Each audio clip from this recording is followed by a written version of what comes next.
Hello, beautiful beings. Welcome back to my channel. I have missed you guys. I've been a little bit MIA. I had a devastating death in the family, and then I got sick. I probably got sick because of the grief, and now is that I'm starting to feel better. I had a bit of a rough cold, and I've been home resting, taking lots of vitamins and supplements, and it's time to get back to my daily routine. So this video is going to be a little bit longer.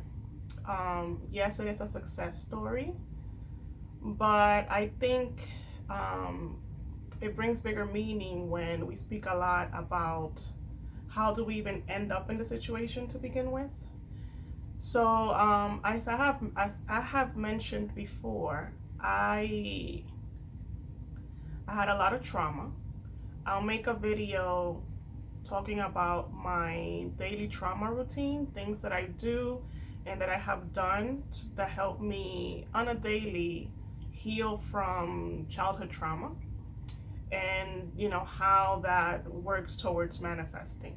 So, I had a lot of emotional trauma.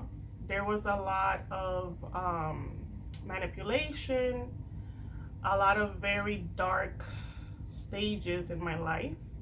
A lot of the deep-rooted beliefs obviously started when I was a child, and then they continuously got reinforced by negative manifestations, right? Because we create this belief by something that happens to us, and then once that belief is there, it will start to manifest, and then it creates this snowball effect, right? So the problem keeps getting bigger and bigger because this belief continuously is getting reinforced by the negative manifestations that are happening because of it.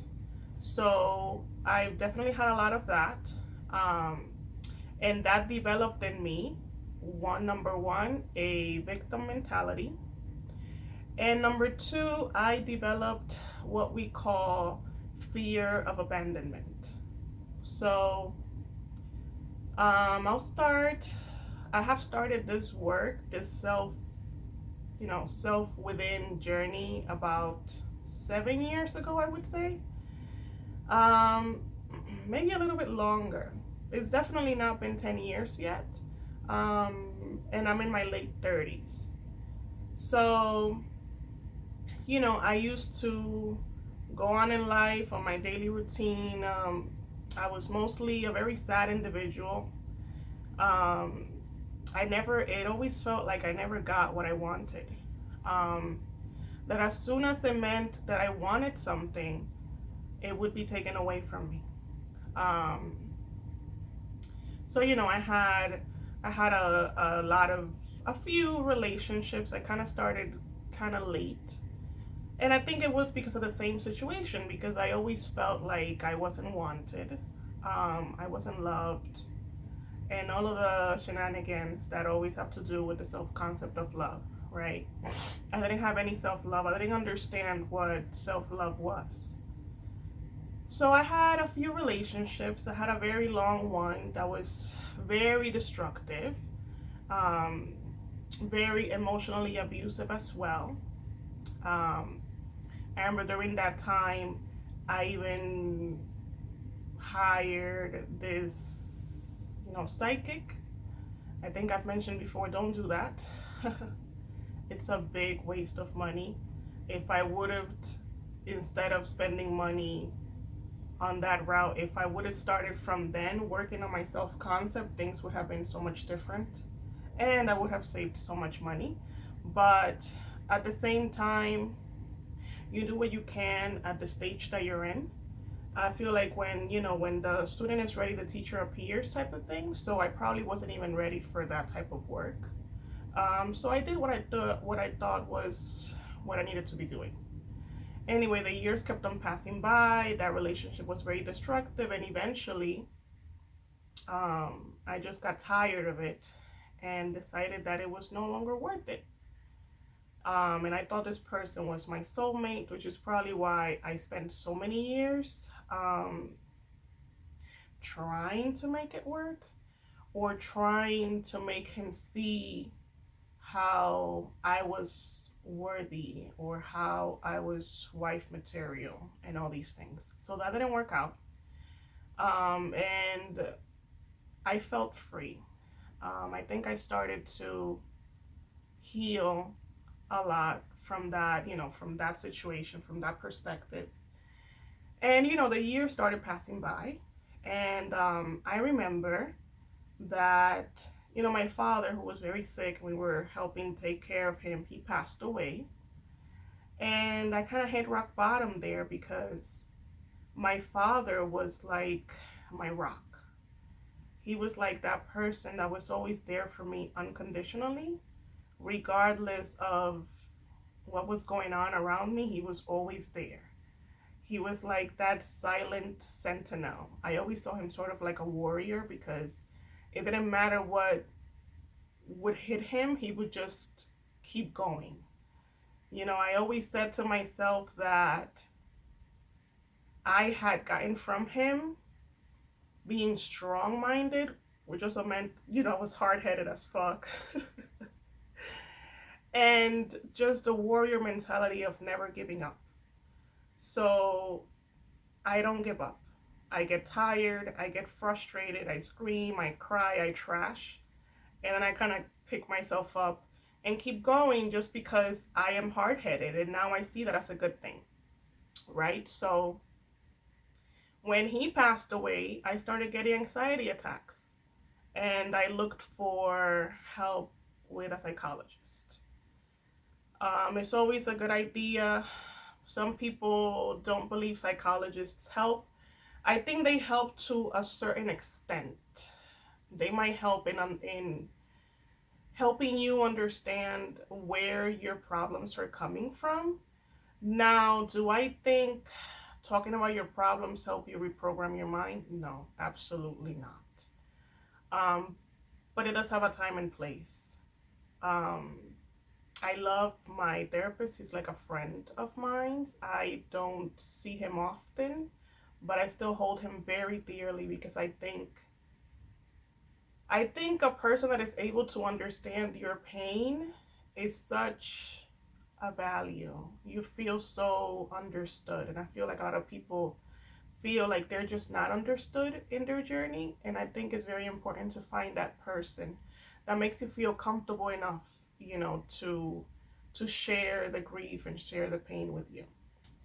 Okay, so moving forward, I started to feel better. I was doing a lot of research online, trying to self-diagnose how I was feeling. I didn't fully understand that a lot of the things that had happened to me in my life were actually trauma. I just thought that I had been given a hard life. I thought that I was, it was my destiny to go through this life in pain, to go through this life not being loved by anyone. I just thought it was my life to just go through it a certain way. I didn't fully understand that I had been traumatized and how that had affected a lot of things in my life. So, I started dating around and stuff like that. And I noticed throughout my life that I could date around and it would be all fine. Things would change when I would start to fall in love with the person. When I would start to fall in love with the person, I would immediately go into fear of abandonment and I would mess everything up. So this person came into my life. He was wonderful. This is my specific person now. He was wonderful. He felt like a fresh breath of air. And that automatically fucked me up. Because I started to fall really fast, because I felt like he was the first person in my life that was offering me something that I had never had. He was offering me this peace, this, this compassion, this camaraderie that I didn't know how to deal with. I had never had a person do that for me. So, I started having anxiety attacks as soon as I started falling in love. If I wouldn't hear from him, I automatically would think, oh, he doesn't want me. He's gonna forget about me. So that would, the fear of being forgotten was a big issue for me, because that is directly related to one of the biggest traumas that I had, where I was, as a child, I was consistently told over and over that if I didn't behave a certain way, I would be left. I would be forgotten about. And this video is very raw. I don't care talking about it, because I know that somewhere in the world someone is going to be able to understand the words that are, that I'm saying. I actually even wrote a chapter in a book. I was given the opportunity to write a chapter in a book that was published. I actually have the book here, and the book is called We Choose to Thrive. It says, our voices rising in unison to share a message of hope and inspiration for abuse survivors. This book can be found on Amazon. I'll try to find the link and put it on my description box below.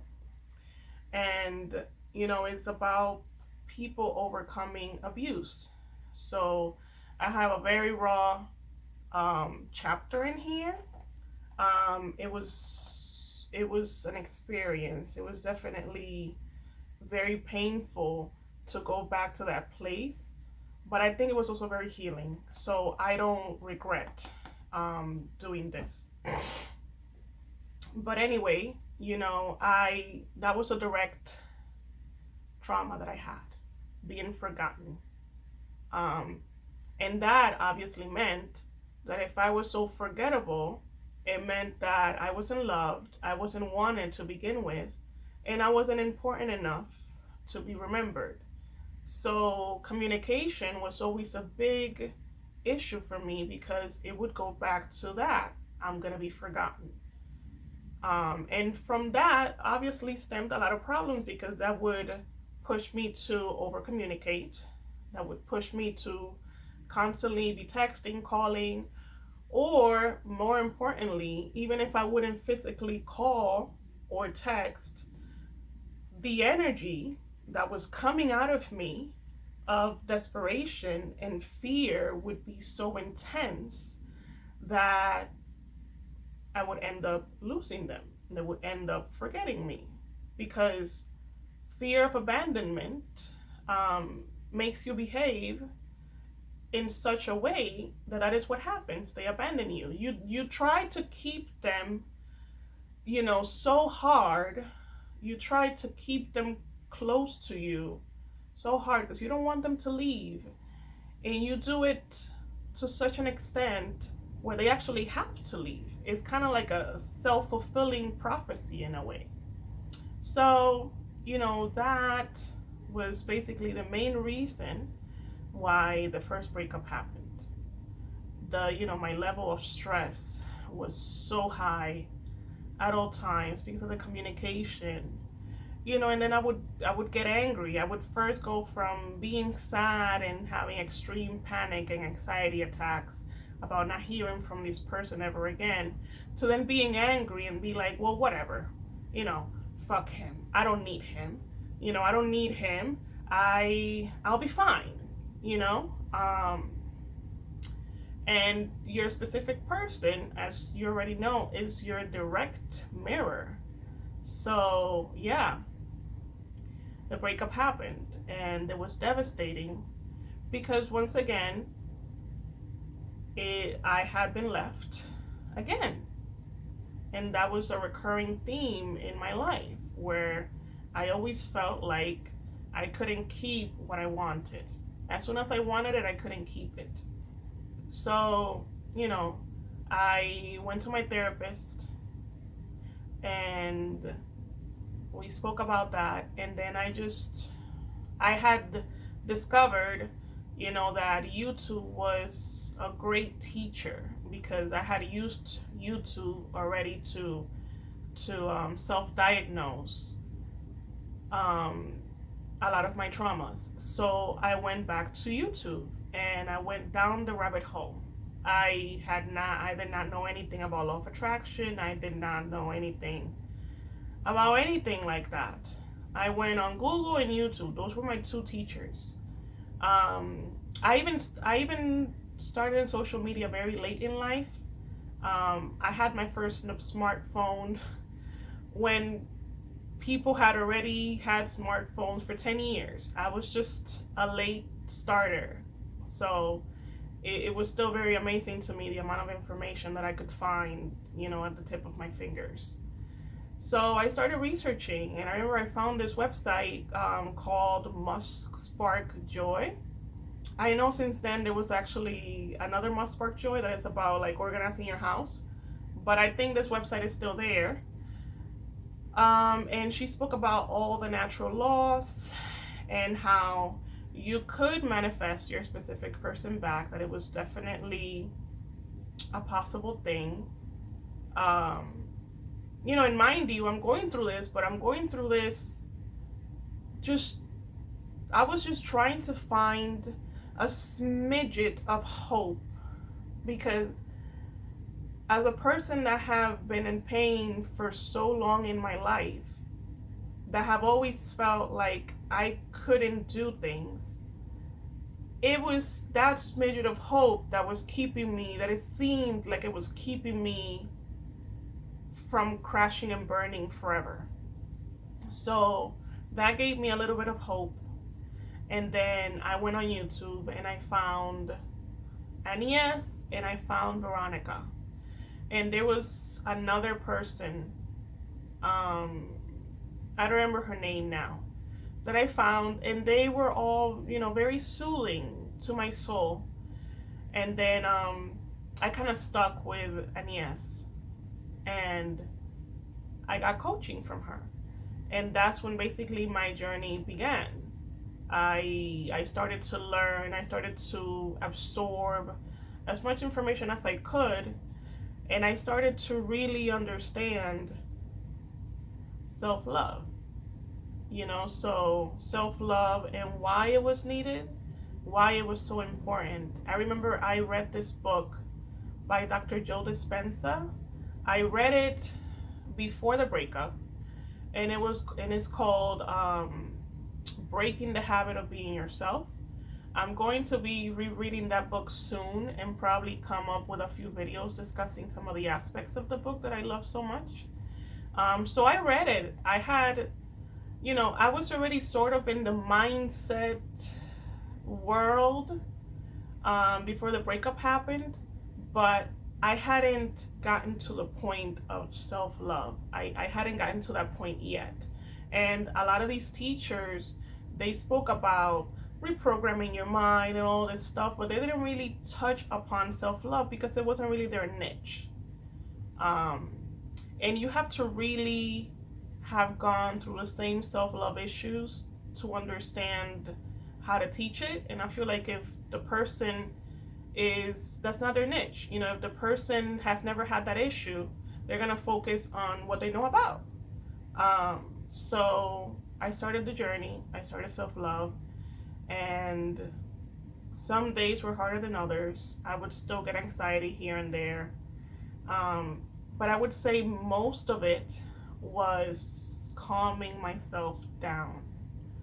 Calming myself down, getting myself to a space where I felt okay, where I wasn't obsessing.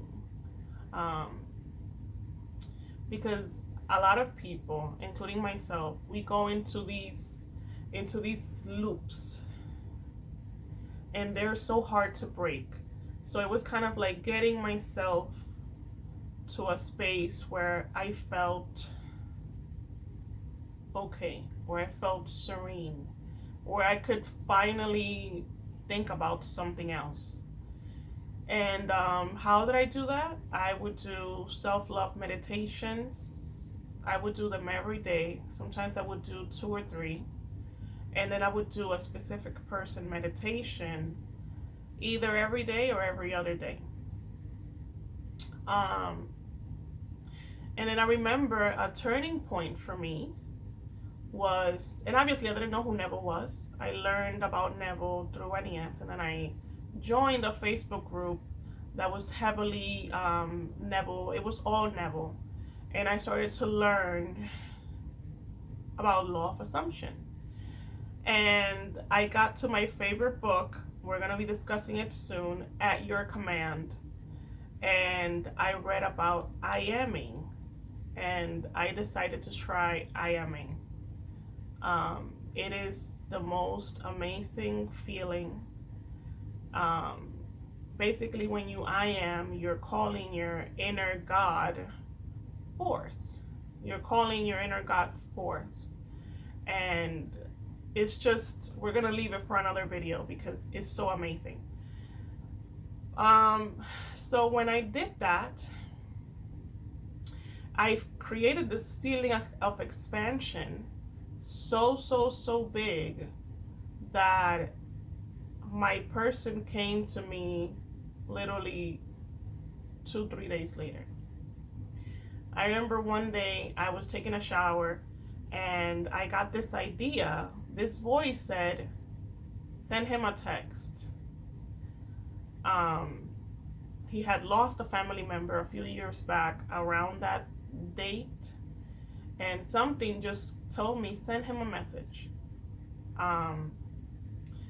I went with it, even though a lot of videos said not to reach out first, let no contact, all of this bullshit. I followed what what was said to me. I was extremely nervous. It was nerve-wracking. And I remember I did a few self-love videos, meditations. And then I did how to get a text back meditation from my niece. I remember that was years ago. And I sent the message. And then I was so scared when I sent the message that he wouldn't message me back, because I knew that the right way to send a message was to send the message without expecting a return, because you're doing something out of their benefit, not trying to get something out of it, but just kind of giving something back. That is always the right way to send a message to a person. You send a message from a good feeling, state. Because if you send a message specifically just to get a message back, most of the time that just means you're in lack and you're trying to get. And when you're trying to get, we already know that that's a no-no. So the reason why I did all the meditations prior to sending the message is because I wanted to get out of the lack mentality and into the giving mentality. So I was sending the message just to give and not really expecting anything back, right? But trying to brace myself, because I knew that if I didn't hear back, I would most likely be hurt. Because I wasn't 100% out of lack. That's what we were trying to overcome, right? So I sent the message, and then I remember I went back and I laid back down in bed and I put to listen to more self-love meditations to kind of soothe me, because I was very nervous. And then within a few minutes, my phone rang and it was another text message. And that literally opened up the conversation. And within a few days, we saw each other. And that just led us into a relationship. And, as the title of this video says, how I manifested them back the first time. So there was a second time, but that will be in another video. I think this video has been long enough. I hope that you guys enjoyed it. Leave me some comments below. Tell me what you want to see from me. As a reminder, I do coaching. Most of the work that I do is very specific to overcoming trauma and overcoming those those limiting patterns. So it's very specific. A lot of it can be like you have to be willing to put in the work, because I care about people. I legitimately want to see people thrive. So I'm here to help you. Give me a chance. If if you're on the fence, think about it. Try it out and judge for yourself. Okay, I'll speak to you guys soon. Bye.